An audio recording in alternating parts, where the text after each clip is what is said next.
Hello सांग मैंने केमिति अछंती आशा करछि समस्ते बहुत भलरे थिबे। आपण समस्त को मो तरफ जय गुरु ठाकुर डाकुची आपण भलरे रुहतु सुस्थरे रुहतु आपणकर पूरा दिनटी मंगलमय हो आउ भलरे भलरे कटि जाओ। तो मु भी भलरे अछि सबुदिन भलिया हेइ जा गोटे सुंदर सकाळ आरंभ आउ ए सुंदर सकाळ आउ गोटे फ्रेश आ नुआ ब्लॉग को मु पुष्प आपण समस्त को स्वागत करुछि। तो देखि पाथबे पूरा सकाळ बेलार वीडियो समस्ते शुईचंती आमर एपर्यंत केही उठी नांती। सकाळ तो 5टा हला बेलू सकाळ हेइ होउची भल रकम सकाळ हेइ होउची। तो मु आज उठिलिणी 4टा बेलू उठिलिणी उठिकी घर भितर जतिकी सब काम थिला मोर से सब काम सरुतुनी जे मोर नित्यकर्म जहाँ सब थिला एरकम कि ब्रश करिची आउ कन्ना मुंड कुंडेइची जहाँ से काम थिला सब अध घंटे एपट सेपट काम करची काम करिकी ठीक 5टा हला जतेबेले सेतेबेले कन्ना बाहर को आस्थिनी आउ आसिकी देखला बेलू बाहरर दृश्यटा ए रकम थिला। आउ सकाळ सकाळ बाहरर दृश्यटा भारी बढ़िया लागे मते तो भारी भल लागे गाँर सकाळटा ए रकम जेहेतु वर्षा हेकी छाड़ीची वर्षा तो तुहा को तुहा होउथाय किंतु एते नुहे खाली हल्का धरणर तुहा को तुहा वर्षा होता किंतु संध्या बेलू टिके जोर वर्षा हेतिला। तो भोर जेतेबेले मु उठिथिनी माने सेते बेलू को भी गोटे असुला वर्षा हेकी जाइतिला। तो देखि जानि पारथे केरकम घर आगे पानी ठिया हेची तो वर्षा असुला आसिक हेइतिला तापर आउ दिन सारा किछि नै मझरे मझरे टिके टिके झिपिरी झिपिरी कर देइकी जाए पुणी संध्या बेलू को जाइकी वर्षा हेतिला। तो ए रकम आज दिनर पागटा ए रकम थिला। आउ सकाळे उठी पड़िकी मु नागिएची मो कामर आउ आमको तो केबे फुर्सुत नाही उठिला बिछणार उठिला पाखरु पुणी बिछणा को गला पर्यंत जेहेतु आम होचंती जणे जणे गृहिणी घरर दायित्व आम उपरे माने केते शीघ्र घरर काम दाम सरेकी समस्त कथा बुझीबा सेई माने सबु चिंता मुंड भितर थाए। तो से सकाळे उठिकी मोर नागिएची मोर बासी काम नागिएची आउ द्वार आगर झाड़ू करदेनी झाड़ू करदेकी तापर करना द्वार पानी पकेदेनी एटा हला मुख्य काम। ए कामटा सरला परे तापर पळि आस्थिनी घर को घर झाड़िया पैंकी माने घर झाड़ू करिबा पैंकी घरटा पूरा असना करिकी पकेइथिले लुगापटा जेहेतु वर्षा दिन वर्षा होउची ना लुगापटा सुखई होनी केठी चेयर पर सुखा है प्रायतः इयाड़े सियाड़े जेठी जेरकम फाँका मिलूची लुगा सब सेठी पकई दौरान। तापर काली भी आमर इन्भर्टरटा सज होइकी आसला जो खराब होता तो रिपेयर करने दिया। तो नुआ आसला इन्भर्टर जो मेसीनटा जो आसला जो तार भी जरी आउ जो पेटी सब आसला सेगुड़ा भी सब से रकम था। मु काली राति आउ किछि बागई थी 9टा पाखापाखि हम मिस्त्री आसिकी फिटिंग कर देके जाइथिले। जा हो एते दिन है जो लाइन जो असुविधा थिला जो पाखापाखि गोटे सप्ताह ही जीवो से असुविधा जा हो आमर दूर हो गला कहीं वर्षा दिन एबे लाइन कथा कही हो ना के मुहूर्तर अच्छी तो के मुहूर्तर ना तो यरकम हो इन्भर्टर ही भरोसा आउ जेहेतु खराब होता से आम टे असुविधार थे। तो गला काली राति इन्भर्टर आसला आसी फिटिंग भी होता तो आराम से आउ माने लाइन गने माने गरम भी हो ना कि अंधार भी हो ना। तो ताको सब बागे बुकेकी सब रखिदेकी सेठी सब बागेकी व्यवस्थित करके रखिदेकी मु आसिकी बंगलार आसिकी देखला बेलू तो देखी पाते किचन अवस्था केरकम होता।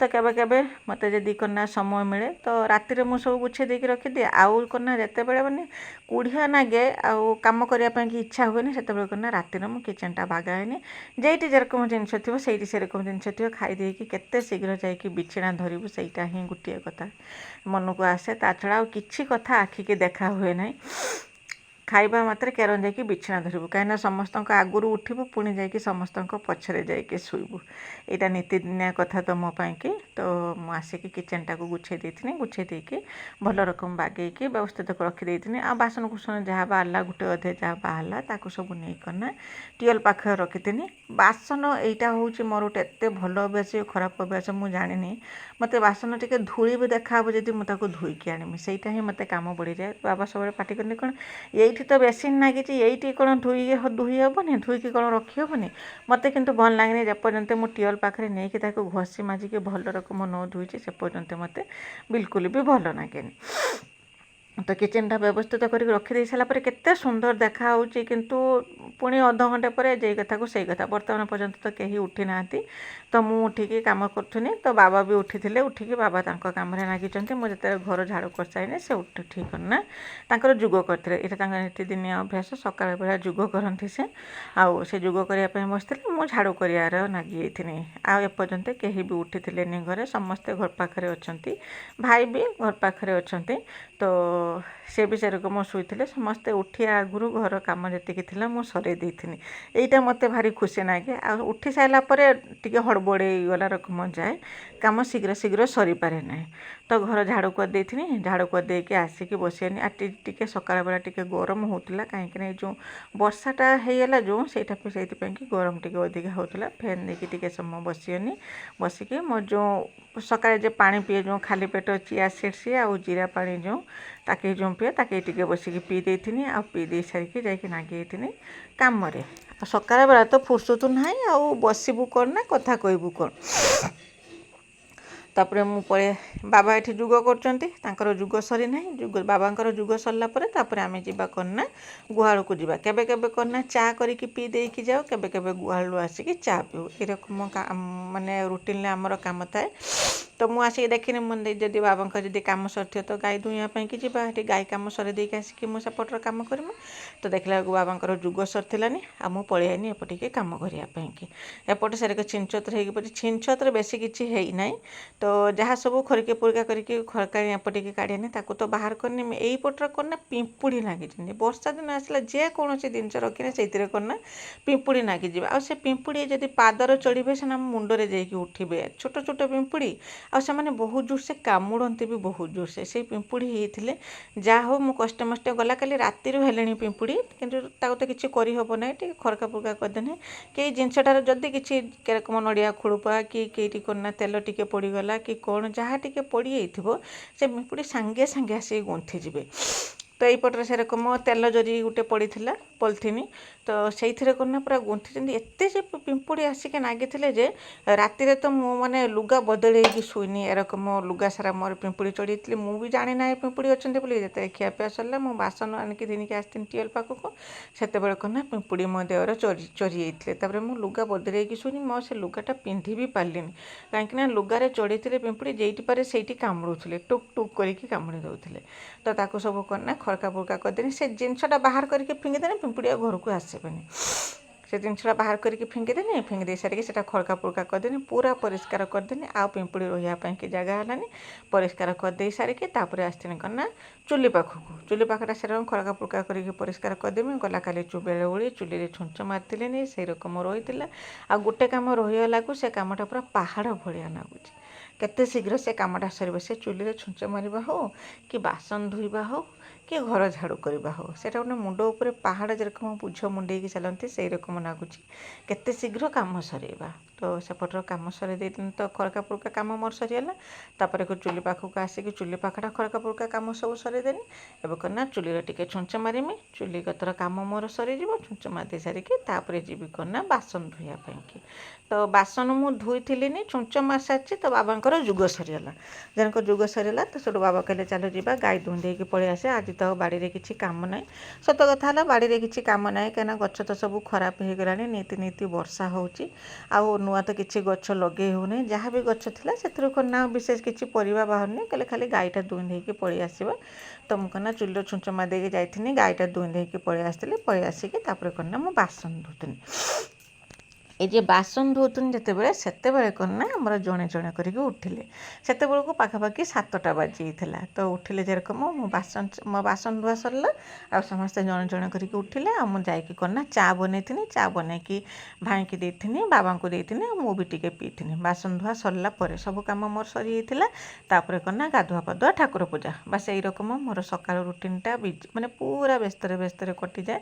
ପୁରା ବିଜି ରୁଟିନ୍ ମୋର ଥାଏ ସକାଳେ। ଯେପର୍ଯ୍ୟନ୍ତ ସକାଳ ରୋଷେଇବାସ ଖିଆପିଆ ନ ସରିଛି ସେ ପର୍ଯ୍ୟନ୍ତ ସବୁବେଳେ ମୋର ବିଜି ରୁଟିନ୍ ଥାଏ। ଏଇ ସମୟରେ ନା ମୋତେ କାହା ସାଙ୍ଗରେ କଥା ହେବା ପାଇଁ କି ଭଲ ଲାଗେ, ମୋ ପାଖରେ ତ ସମୟ ହିଁ ଥାଏନି ମୁଁ କାହା ସାଙ୍ଗରେ କଥା କହିବି କ'ଣ କରିବି। ପୁରା ଧୀରେ ସୁସ୍ଥେ କାମ ବି ଧୀରେ ସୁସ୍ଥେ ନୁହେଁ, କାମ ମୋର ସେଇ ରକମ ଲଗାତାର ତାପରେ ଗୋଟେ କରିକି କାମ ମୋର ଲାଗିକି ରହିଥାଏ। ଯେପର୍ଯ୍ୟନ୍ତ କାମ ନ ସରିଛି, ସକାଳ କାମ ନ ସରିଛି ସେ ପର୍ଯ୍ୟନ୍ତ ମନ ପୁରା ଅସ୍ଥିର ଥାଏ। କାହିଁକିନା ଦାୟିତ୍ୱ ନା କେତେ ଶୀଘ୍ର ସକାଳଟା ଫିକ୍ସ ଟାଇମ୍ 9ଟାରୁ 10ଟା ଭିତରେ ସମସ୍ତେ ଖିଆପିଆ କରିବେ, ତାରି ଭିତରେ କରିନା ରୋଷେଇବାସ ଦେରକ ସବୁ ସରିଥିବ। ତଥାପି ବି ମୁଁ ଏତେ ତରତର ହେଇକି କାମ କରୁ ବି ତ ଯେତେବେଳେ ଭାଇ ଖାଇବା ପାଇଁକି ଆସିଲେ ମୋର କନା ସେ ପର୍ଯ୍ୟନ୍ତ ବି ମୋର ରୋଷେଇ ସରିନଥିଲା। ତ ବାଧ୍ୟ ହେଇକି ଭାଇକି ଦେଇଥିଲି ଜଳଖିଆ ଖାଇବା ପାଇଁକି, ମୁଢ଼ି କଦଳୀ ଖାଇଥିଲେ ଆଉ ବାବା ପାଇଁକି କନା ଖାଲି ରୁଟି କରିଥିଲି। ଆଉ ମୁଁ ତ ପଖାଳ ଖାଇଥିଲି, ସହଜେ ପଖାଳ ଖାଇଥିଲି, ଛୁଆ ସମସ୍ତେ ଜଳଖିଆ ପତ୍ର ଖାଇଥିଲେ। ବା ସେଇ ରକମ ଆଜି ବି ମୋତେ ସମୟ ହେଲାନି, କାହିଁକିନା ଏତେ ସାରା କାମ ସବୁ ସରେଇକି ଆପଣ ତ ଦେଖୁଥିବେ କାମ ସବୁ ଚାଲିଛି, ଗୋଟେ ପରେ ଗୋଟେ କାମ ଚାଲିଛି। ଆଉ କାମ ତ ଏରକମ ସାଙ୍ଗେ ସାଙ୍ଗେ ହେଇ ହେଉନାହିଁ, କାମ କରିବା ପାଇଁକି ବି ସମୟ ଲାଗୁଛି। ମାନେ ଗୋଟେ କାମ କରିବା ପାଇଁକି 15-20 ମିନିଟ୍ ଏରକମ ସମୟ ଲାଗୁଛି, ତାପରେ ଯାଇକି ନା କାମଟେ ସରୁଛି। ମୁଁ ସିନା ଭିଡ଼ିଓରେ ତାକୁ ସ୍ପିଡ଼ କରିଦେଇଛି ବୋଲିକି ଜଣାପଡ଼ୁଛି କାମ ମୁଁ ଚଟାପଟ ହେଇଯାଉଛି ବୋଲିକି, କିଛି କାମ ମାନେ ଆପେ କିଛି କାମ ହେଇଯାଏନି, ତାକୁ କାମଟା କରିବା ପାଇଁକି ପଡ଼େ।